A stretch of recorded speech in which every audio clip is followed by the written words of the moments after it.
We are back once again with Dallas Thiessen from the Florida Swimming Pool Association with an update on COVID-19. Dallas, what's going on down there in the great state of Florida? Well, we got a lot going on. Thanks for having me back on, guys. Since we last talked, we've had some big changes. Last time we talked, it was county by county. As of yesterday, though, Governor DeSantis issued a statewide shelter-in-place order. So we got word of that right as the press conference was kicking off, and we were able to get involved there. So we've got a statewide shelter-in-place order that's going to take effect tonight, April 2nd, April 3rd at midnight. So technically 12:01 on April 3rd, and it will be in effect until midnight on April 30th. So we have a 30-day shelter-in-place order in place right now. The positive coming out of this is in the governor's executive order, he did adopt language that was previously adopted by Miami-Dade regarding essential businesses. So in that order that is in Miami-Dade, they adopted it back on March 19th. That covers all of our swimming pool and spa industry businesses, from service, construction, supply, manufacturers, architects, subcontractors. It covers. It's a very good order. It recognizes the importance of maintaining pools right now. It recognizes the importance of supplying those maintaining pools. It recognizes the importance of to keep building, because that's what's keeping building right now is what's keeping our economy going. So it takes into account all those important factors. So we're very happy with considering all things considered, can't be happy with the situation overall, right? But all things considered, it's positive order for the industry. It allows the industry in Florida to keep working. And that's something that our team, our government relations team here and our office team worked really hard to make sure that we communicated to the governor's staff and to department staff as they made these difficult decisions. Go ahead. Yeah. So with that, we keep updating our COVID-19 page. I'll get into that in just a minute, but one of the things we're doing for our members is we have put together stickers for them, or clings. These aren't stickers, these are clings. They're window clings, or both sides, so inside, outside. These are available to FSPA members right now. I'll show you the order. We'll show everybody the order form on our website. These are available to everybody right now. These are just a little thing that says, hey, marks them as essential, but I'll get into this, but while these are available, we're stressing to our members, this is not your get out of jail free card if you get stopped while the shutdown's in place. You need to have copies of the orders with you. All your employees need to have them, even if they're just working in the office, coming to and from home to the office. They need to have those orders. They need to have a copy of the state order. They need to have a copy of the Miami-Dade order. Those orders together give them the legal backup to say that, hey, I need to be out here. Yeah, it really seems like Florida is you guys have been through a lot this week, and just following even statewide, just some of the restrictions that are being put in place by the governor, and I've only watched it, kind of tangentially on the news, but some of the restrictions on tourism and that. So, are there any limitations that you guys have found? I know other places are starting to put limitations on new construction, on breaking ground on new construction. Are you guys seeing that? Yeah, so what we're doing is we're working on clarifying that issue. Right now, the way the order is worded, it's very vague as to what open construction is. We believe there's some legal precedent that is a very broad view of what open construction means, that we can back that up with. We have had one county affirmatively on the record say we are not going to allow new construction to begin, and we're working right now with our partners in the construction industry to send a message to the governor and the department said, hey, we need to make it clear that all these building officials have the ability to continue online permitting, and they need to use that ability. We understand that some of their workforce could be sidelined and quarantined or self-quarantined during this time, and the Florida statutes allow for different. We have online processes for plan submittal, plan review, and then we also have alternative methods for inspections. The counties can basically subcontract out inspections to other contractors. You can't inspect your own work, but you can have somebody else who's in your profession inspect on behalf of the county and submit all the forms for that. There is a process for that. And so as a construction coalition, which is what we have here with all the construction trades, we're working together right now to send that message to Tallahassee, because right now we've had one county do it. Most counties, however, are even if their county government or their city government is really shut down, they still have a process for online permitting and online plan review. And we'll get into that too. When I pull up our website, I'll show you BOAF's site too. So unless you guys have any questions, I'll jump right into our site. Well, I just want to clarify that a little bit more because I really feel like some of these building departments it's a little short-sighted. I can see a reasonable argument to not allow new construction to begin, but the permitting process, it can be a long time. So I really, some of these municipalities that are starting to even shut down permitting and that, when we come out of this, I really feel like we should be able to kind of hit the ground running. That's the only way we're going to be able to get this economy jump-started, is to be able to have all of the legal things in place, even if we're not allowed to actually start a tractor on a job. I'm not sure where I personally stand with that, but I can see a good argument for not allowing that. But the permitting, I really feel like that should be able to be continued, so that as soon as all the orders are lifted and things get loosened up, that we can really jump right in and get everybody back to work. That's 100%. I mean, I think your take is 100% correct on that. I think the idea is we're having to throttle back the economy a little bit, essentially. But we got to make sure we're throttling back in the right places. And so you're right. So when these orders are lifted, we can kind of get back to some normalcy. We can hit it full force. And we've got jobs literally shovel ready jobs. As soon as we can get guys out there, get people back to work. So yeah, we're working on it. The governor in his press conference yesterday he signaled very heavily that he intends to keep construction trades working right now, because I think the state leadership understands that large part of Florida's economy right now is shut down, essentially.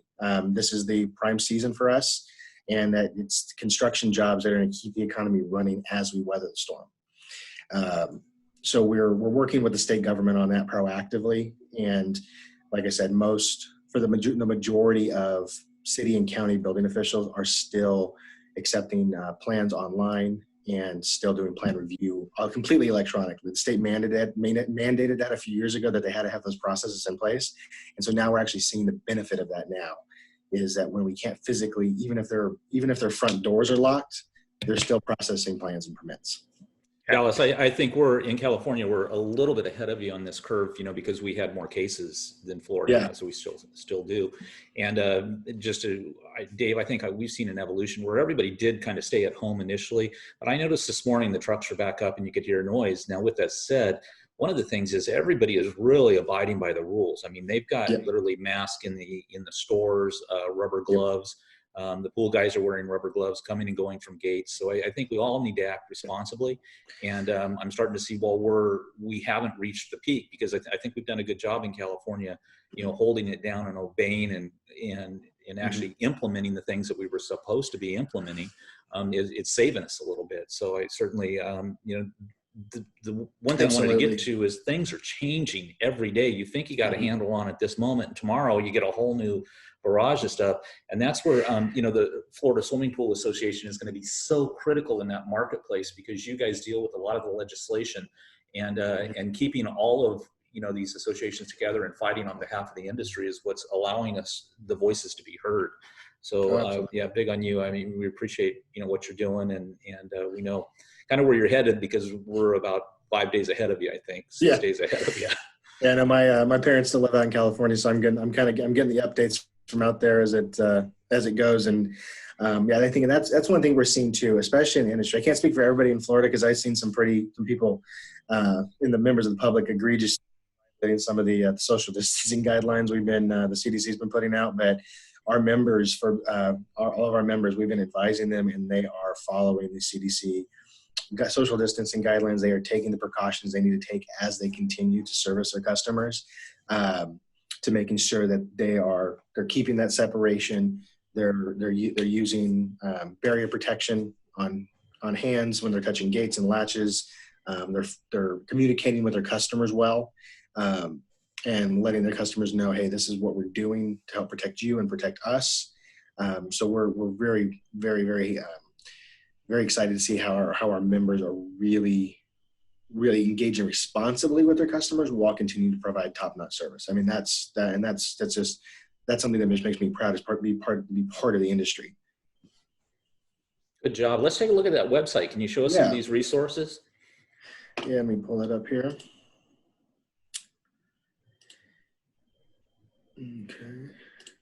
Okay. So what you're seeing here, this is FSPA's, and there you go. You can see the URL up there on Florida Pool, the industry side of the page. This is our COVID-19 page that we are keeping active and keeping updated for members of the industry to get the resources they need in dealing with this. So top line here, obviously, we're talking about the governor's state shelter-in-place order, safer at home order that was instituted. That's going to take effect tonight. Here's these links here too. These are the links that our members will need and Florida professionals will need to get the documents for Florida that they need to keep with them. This is the Florida executive order here, and then the Miami-Dade order. I'll just pop over. Are you guys seeing those orders when I'm popping over? Yep. Okay. So I said Florida order and then the Miami-Dade order. Just so I can run you through this. What we're looking at here, I mean, you're seeing all the highlighted areas. These are the sections that are covering our guys, contractors, hardware stores, businesses that supply other essential businesses, landscape pool care businesses, guys that sell propane gas and do propane equipment, open construction sites, architects, engineering. Those are the kind of the operative clauses there. If I can close this out now. Yeah, and I just want to commend you guys because I know there's a lot of different municipalities that are really struggling to clarify pool service even, and especially in the Northeast. Some of the places up there, they're really having a difficult time getting this clarified. So good on you for being able to get that through. And just to reiterate, so for everybody in Florida listening, you need to go to this page and you need to go click on both of those and print them. And every one of your men and women that work with you, everyone needs to have a copy, and they need to have it in their personal vehicles, and then in their work vehicles. They need to have it at all times when they're out in case they get pulled over. So it's great that you guys have made that so simple for everybody to do. That's wonderful. Coming from Dallas, a family where both my parents were police officers too, I think we've got to recognize what the police officers are going through at this point. Yep. So I think not copping an attitude and just giving them the data so that they can make a decision. A lot of the information they get is interpretive. So, it's up to us to prove that, hey, we do have a right to be there. And these are the documents that do it. So again, great on you guys for having the documents ready and putting together. Yeah, that's a great point because that's one of the reasons we're really stressing print the actual orders out. We know a lot of we're doing the clings, which are nice, but they're not a legal document. And there's other industries that are doing letters from the industry, and we talked about this in our office, and we decided, at the end of the day, cops are out there. They're going to have a hard job to do while everybody's locked down, and if we can give them a primary source to show them why we need to be out there, it's going to make their job easier. It's going to make our life easier, and it's going to just make the interaction go so much better in that situation. So that's why we're really pushing. I know it's 10 pages, but print front to back, and it's just what you got to do right now to make sure you keep operating. So, kind of moving down the page over here in this box, we have helpful COVID-19 info and links. Department of Health has issued a guide for when pool owners, when commercial pool owners decide to voluntarily close their pools. This is a guide for them available to professionals and pool operators. If they do that in that case, what needs to still happen?